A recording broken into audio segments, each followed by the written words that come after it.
News.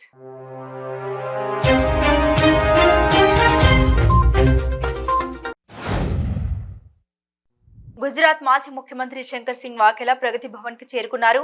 ఆయన ముఖ్యమంత్రి కేసీఆర్ తో పలు రాజకీయ అంశాలపై చర్చించనున్నట్లు తెలిసింది. సీఎం కేసీఆర్ జాతీయ పార్టీ పెడతానని ప్రకటించిన తర్వాత గుజరాత్ కు చెందిన శంకర్ సింగ్ వాఘేలా కలవడం ప్రాధాన్యత సంతరించుకుంది. బాదుడిపై నారా లోకేష్ ఆధ్వర్యంలో తెలుగుదేశం సభ్యులు తుళ్లూరు ట్రాఫిక్ పోలీస్ స్టేషన్ వద్ద నిరసనకు దిగారు. ధరలు దిగి రావాలి అంటే జగన్ దిగిపోవాలి అంటూ నినాదాలు చేశారు. ప్రజలపై నిత్యావసరాల బాధలు తగ్గించేలా చర్యలకు డిమాండ్ చేస్తూ నిరసన చేశారు. టీడీపీ నాయకుడిపై కొడాలి నాని అనుచరులు దాడి చేశారు. పెదపారుపూడి మండలం ఇదుల మద్దాలి టీడీపీ అధ్యక్షుడు కనుమూరి ఈశ్వర్రావు, అవనిగడ్డ తెలుగు యువత అధ్యక్షుడు మద్దూరి కాంతారావుపై దాడి చేశారు. జగన్ సూచనతో ప్రోత్సాహంతో ఈ దాడులు జరుగుతున్నాయని వారు ఆరోపించారు. తెలంగాణలో నూతనంగా నిర్మిస్తున్న సచివాలయానికి డాక్టర్ బిఆర్ అంబేద్కర్ పేరు పెట్టాలని ప్రభుత్వం నిర్ణయించడంతో ఎమ్మెల్సీ ప్రభాకర్ ట్యాంక్ బండ్ వద్ద కేసీఆర్ చిత్రపటానికి పాలాభిషేకం చేశారు. పల్లి జిల్లా మాడుగుల మండలం లక్ష్మీపేట గ్రామంలో 12 అడుగుల కింగ్ కోబ్రా హల్చల్ చేసింది. గ్రామంలోని ఓ ఇంటి ఆవరణంలో ఉన్న మరుగుదొడ్డి వద్ద కింగ్ కోబ్రా కనబడడంతో స్థానికులు భయభ్రాంతులకు గురయ్యారు. వెంటనే వన్యప్రాణి సంరక్షణ సభ్యులకు సమాచారం అందించడంతో ఈస్టర్న్ గార్డ్ వైల్డ్ లైఫ్ సొసైటీ సభ్యులు మూర్తి వెంకటేష్ అక్కడికి చేరుకుని కింగ్ కోబ్రాను చాకచక్యంగా పట్టుకున్నారు. ఏలూరు జిల్లా జీలుగుమిల్లి మండలంలో ఒక విలేకరి వేధింపులు తాళలేక ఉద్యోగి ఆత్మహత్య యత్నం చేశారు. గత కొంతకాలంగా తన భర్తను ఒక విలేకరి తీవ్రంగా వేధిస్తున్నాడని ఉద్యోగి భార్య ఆరోపించింది. విలేకరికి స్థానికంగా నాయకుల అధికారుల అండదండలతోనే రెచ్చిపోతున్నాడని బాధితుడి కుటుంబ సభ్యులు అంటున్నారు.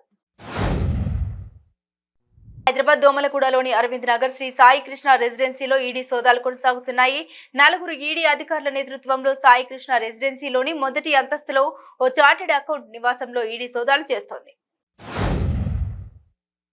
పశ్చిమ గోదావరి జిల్లా తాడపల్లిగూడెం పెంటపాడు ఎస్సీ కాలనీలో 2 పిల్లలపై మద్యం మత్తులో హత్య చేయడానికి ప్రయత్నించాడు ఒక సాయి తండ్రి.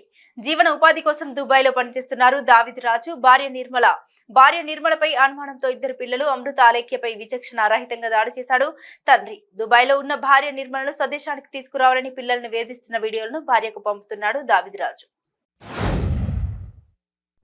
బాపట్ల జిల్లా సంతమాగులూరు అడ్డ రోడ్డు వద్ద కాలేజీ బస్సును లారీ ఢీకొట్టింది. వినుకొండ నుండి నర్సరావుపేటకి వస్తున్న కాలేజీ బస్సును ఈ ప్రమాదం జరిగింది. బస్సులో ప్రయాణిస్తున్న 40 మంది విద్యార్థుల్లో 36 మందికి స్వల్ప గాయాలయ్యాయి. తిరుమల శ్రీవారికి 5 బ్యాటరీ వాహనాలు విరాళంగా అందించారు. కరూర్ వైశ్య బ్యాంకు తన కార్పొరేట్ సామాజిక బాధ్యతలో భాగంగా ఇవాళ ఉదయం టీటీడీకి సుమారు 30 లక్షల విలువైన 8 సీట్లు కలిగి బ్యాటరీతో నడిచే 5 వాహనాలను విరాళంగా అందించారు. సినీ నటుడు బీజేపీ నేత కృష్ణంరాజు కుటుంబాన్ని కేంద్ర రక్షణ మంత్రి రాజ్నాథ్ సింగ్ శుక్రవారం పరామర్శించారు. పలు అనారోగ్య సమస్యల కారణంగా కృష్ణంరాజు ఇటీవల కన్నుమూసిన సంగతి తెలిసిందే. ఈ నేపథ్యంలో హైదరాబాద్ పర్యటనకు వచ్చిన రాజ్నాథ్ సింగ్ కేంద్ర మంత్రి Kishan Reddy, MP K Laxman, senior నేత చింతల రామచంద్రారెడ్డిలతో కలిసి కృష్ణంరాజు నివాసానికి వెళ్లారు. కృష్ణంరాజు భార్య శ్యామలాదేవి, వారి కుమార్తెలతో పాటు సినీ హీరో ప్రభాస్ ను రాజ్నాథ్ పరామర్శించారు. దేశంలో ఎక్కడా లేని విధంగా తెలంగాణలో మత్స్యకారుల అభివృద్ధి జరిగిందని ముఖ్యమంత్రి కేసీఆర్ నిర్ణయంతో మత్స్యకారుల ఇంట నేడు సంబరం నెలకొందని రాష్ట్ర రోడ్ల భవనాల శాఖ మంత్రి వేముల ప్రశాంత్ రెడ్డి పేర్కొన్నారు. విశాఖ జీవీఎంసీ కమిషనర్ గా రాజాబాబు పదవి బాధ్యతలు చేపట్టారు. కమిషనర్ గా విధులు నిర్వహించిన లక్ష్మిని బదిలీ చేస్తూ ప్రభుత్వం ఉత్తర్వులు జారీ చేసింది. ఆయన స్థానంలో రాజాబాబును నియమించడంతో గ్రేటర్ విశాఖ మున్సిపల్ నూతన కమిషనర్ గా చార్జ్ తీసుకున్నారు. మేడ్చల్ జిల్లా కుత్బుల్లాపూర్లోని మున్సిపాలిటీ గ్రౌండ్ లో ఏర్పాటు చేసిన వజ్రోత్సవ సభలో మంత్రి మల్లారెడ్డి, ఎమ్మెల్సీ షంబీపూర్ రాజు, ఎమ్మెల్యే వివేకానంద, అధికారులు, ప్రజాప్రతినిధులు పాల్గొన్నారు. ఈ సందర్భంగా మంత్రి మల్లారెడ్డి మాట్లాడుతూ తెలంగాణ రాష్ట్రం సీఎం కేసీఆర్ ఆధ్వర్యంలో అభివృద్ధి పదంలో దూసుకుపోతుందని ఆయన తెలిపారు.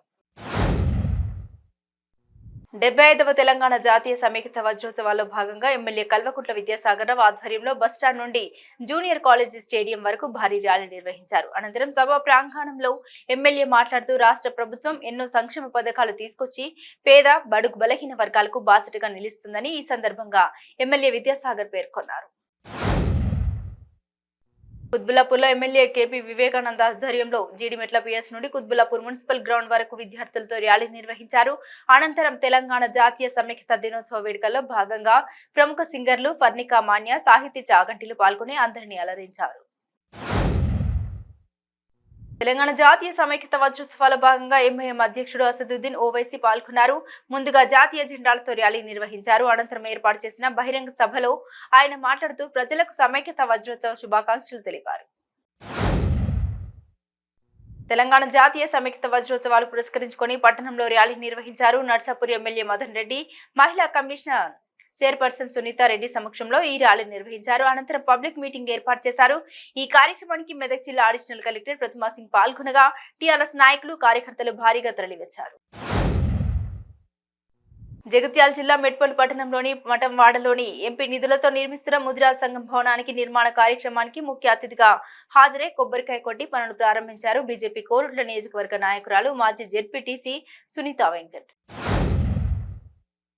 మంచిర్యాల జిల్లా కమ్యూనికేషన్ సెల్ మందమర్రి ఏరియాలో భారత్ కి ఆజాదీ కా అమృత్ మహోత్సవ్ కార్యక్రమంలో భాగంగా మందమర్రి ఏరియా సింగరేణి ఉన్నత పాఠశాల విద్యార్థులకు నీటి వినియోగం, త్రాగునీటి యొక్క ఆవశ్యకత అనే అంశంపై వ్యాస రచన పోటీలు మరియు డ్రాయింగ్ పోటీలను నిర్వహించడం జరిగింది. అన్ని వర్గాల వారిని సమైక్యం చేయాలని సంకల్పంతో తెలంగాణ జాతీయ సమైక్యత వజ్రోత్సవాల కార్యక్రమాన్ని ముఖ్యమంత్రి కేసీఆర్ ఏర్పాటు చేశారని మెదక్ ఎమ్మెల్యే పద్మా దేవేందర్ రెడ్డి పేర్కొన్నారు. తెలంగాణ జాతీయ సమైక్యత వజ్రోత్సవాల కార్యక్రమంలో భాగంగా మెదక్ పట్టణంలోని మున్సిపల్ కార్యాలయం నుండి ప్రభుత్వ బాలుర కళాశాల వరకు ఏర్పాటు చేసిన భారీ ర్యాలీని ఎమ్మెల్యే పద్మా దేవేందర్ రెడ్డి జెండా ఊపి ప్రారంభించారు.